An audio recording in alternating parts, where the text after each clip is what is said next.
When we talk about money, most people assume that being in the top 50% of Americans financially must mean you're doing really well. The truth, the bar is shockingly lower than most imagine, and yet, at the same time, harder to reach than people think.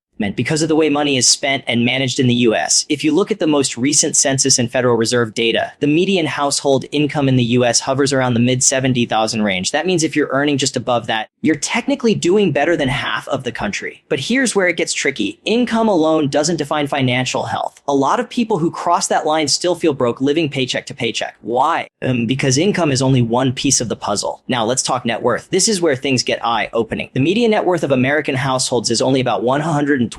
That includes everything: your home, retirement accounts, savings, minus your debts. Suddenly, you realize that being in the top 50% financially doesn't necessarily mean you're rich. It just means you're not in the bottom half. And unfortunately, a huge number of people in that middle ground are still burdened by debt, car loans, or high living costs that eat away at their financial stability. And here's the real catch: lifestyle creep. It's the silent killer of wealth building. People start earning more, and instead of saving and investing the difference, they upgrade their car, move into a bigger place, or spend more on dining out. The result, even with a good salary, their financial situation doesn't improve. This is why so many Americans are shocked to find out they're technically above the median income, but feel like they're barely scraping by. But here's the good news: you don't need to be in the top 1% to feel financially free. The real opportunity is in knowledge. Understanding how to budget, invest, avoid unnecessary debt, and let compounding work for you is what separates the people who simply earn money from those who build wealth. Most Americans underestimate just how powerful small, consistent decisions can be over 10, 20, or 30 years. So are you in the top 50%? Maybe. But the better question is, what are you doing with your money? Because at the end of the day, it's not just about being above the median.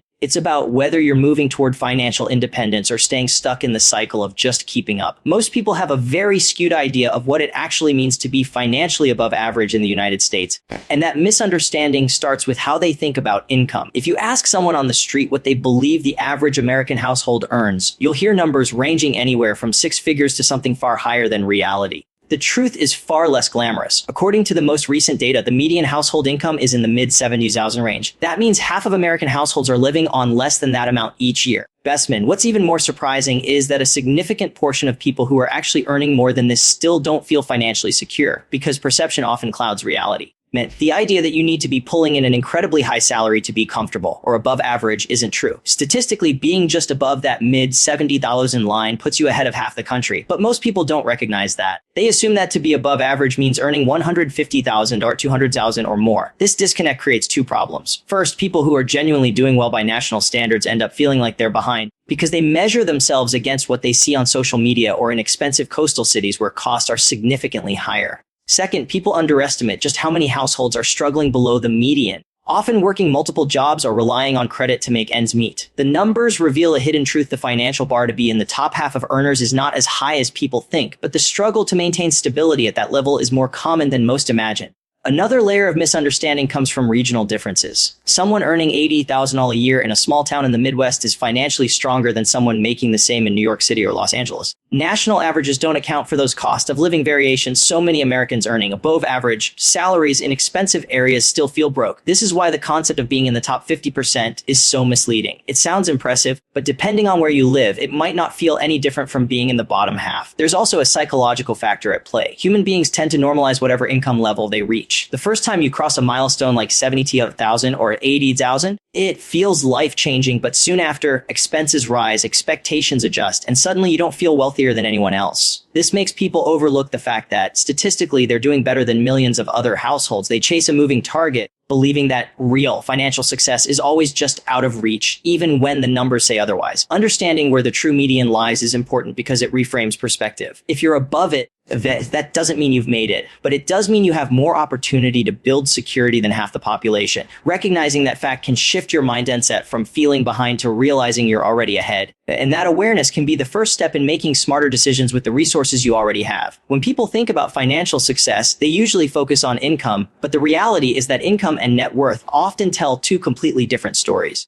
You can earn a strong salary and still have very little to show for it if your expenses match or exceed your earnings. That's why understanding net worth is so critical. It's the true measure of financial stability. Net worth takes into account not just how much money comes in, but how much you keep, how much you invest, and how well you manage debt. For example, someone earning $120,000 a year but carrying $80,000 in student loans, a $40,000 car loan, and minimal savings could technically have a net worth close to zero or even negative. Meanwhile, another person earning 60 zillows in a year who lives frugally, saves consistently, and avoids debt could be building a solid six-figure net worth over time. This illustrates why income alone is a poor indicator of whether you're financially secure. The median household net worth in the United States is only about $120,000, which is shockingly low considering how many years people spend working. A huge portion of that figure is tied up in home equity, meaning if you take away property ownership, the median net worth drops dramatically. What this means is that many Americans technically own very little beyond their house, and if a sudden financial emergency hit, they would struggle to cover it without selling assets or going into debt. This reality proves that income is not enough. What matters is how much wealth you build and protect over time. Another problem is that people often confuse high earnings with financial freedom. It's possible to be a doctor, lawyer, or engineer with a six-figure salary and still live paycheck to paycheck if your expenses rise just as quickly as your income. Expensive mortgages, luxury cars, and lifestyle upgrades can eat away at even the highest paychecks. In contrast, someone in a modest profession who invests early, avoids unnecessary debt, and lets compound interest work in their favor can end up wealthier in the long run. Net worth tells you whether your money is working for you or slipping through your fingers. What makes this distinction even more important is how it impacts long-term security. Income stops the day you stop working, but net worth can keep growing and providing for you even when you're no longer earning a paycheck. This is why focusing on assets, investments, and savings is essential. A strong net worth provides a cushion in emergencies, creates opportunities for passive income, and builds the foundation for retirement. Without it, even a great salary can vanish the moment work slows down or unexpected expenses pile up. Recognizing this difference between income and net worth can completely change the way you approach your finances. It shifts the goal from simply earning more to building and preserving wealth. That mindset creates resilience, reduces stress,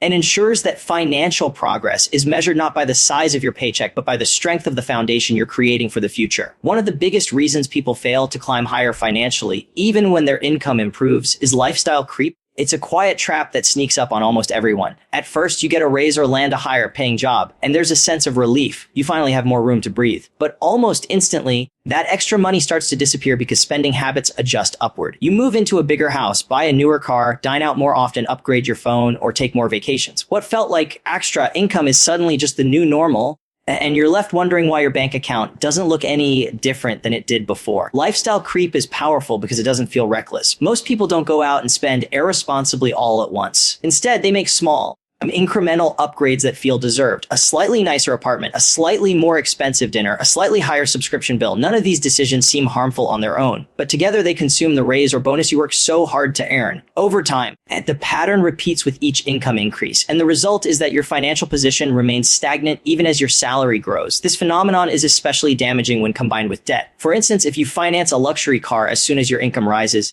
you're not just spending the extra money, you're locking yourself into long-term payments that limit your future flexibility. That debt eats away at the very advantage you gained from earning more. Suddenly, the raise doesn't feel like progress, and it feels like the cost of maintaining a lifestyle that only looks successful on the surface. What makes lifestyle creep even trickier is the social element. As income rises, people often surround themselves with others at the same or higher income levels, which shifts their perception of normal. If your peers are taking expensive vacations or wearing designer brands, it becomes tempting to keep up, even if it means stretching your budget. This pressure to match the lifestyle of others can keep people trapped in a cycle of spending that leaves them no better off financially than before. Breaking out of lifestyle creep requires discipline and awareness. The key is recognizing that each pay raise is an opportunity, not just an invitation to spend more. If you can commit to living at the same level for a while after your income increases, you create space to save, invest, and build real wealth. Even setting aside half of every raise into savings or investments can compound dramatically over time. Instead of letting every extra dollar slip away into short-term pleasures, you redirect it into long-term security. Ultimately, lifestyle creep is the silent reason why so many people earning above the median income still feel stuck. They confuse higher spending with higher living standards, but in reality, financial freedom comes from building stability, not from accumulating more stuff. Recognizing this early and taking control of how you adjust to rising income can mean the difference between simply earning more and actually becoming wealthier. The biggest misconception people have about money is that financial security only comes from earning more. While a higher income certainly helps, the truth is that long-term success depends far more on what you do with the money you already make. This is where financial literacy and smart investing create opportunities that go far beyond paychecks.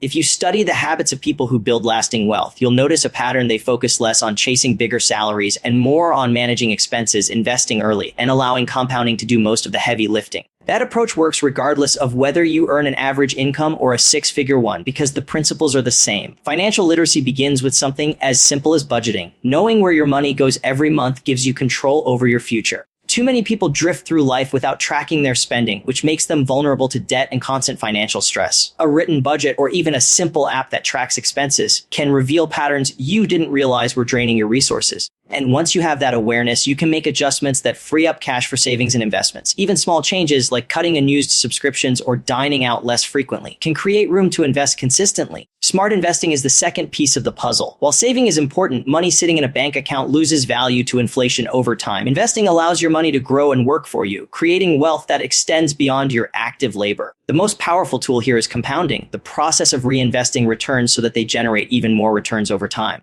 Someone who starts investing $500 a month in their 20s will often end up wealthier than someone who invests twice that amount starting in their 40s. The time factor is what builds exponential growth. What's equally important is avoiding common traps. Investment. High interest debt like credit cards cancels out the benefits of investing because the interest owed often exceeds the gains you'd make in the market. Understanding how debt works, when to use it strategically, and when to avoid it completely is a crucial part of financial literacy. People who master this skill learn that not all debt is equal. Some, like a low-interest mortgage, can be manageable, while others, like revolving credit, can destroy progress. Another area where literacy pays off is knowing how to differentiate between assets and liabilities. An expensive car might feel like an asset, but in reality, it loses value every year and drains resources through insurance, maintenance, and fuel. On the other hand, an investment property or a diversified index fund can generate income and appreciate over time. The more you direct your money into true assets, the faster your net worth grows. At the end of the day, building wealth is less about chasing raises and more about developing the discipline to handle money wisely. Financial literacy equips you with the tools to make smarter choices, while investing ensures your money doesn't just sit idle. Together, they create the opportunity to climb beyond the median and toward true independence, no matter where you start.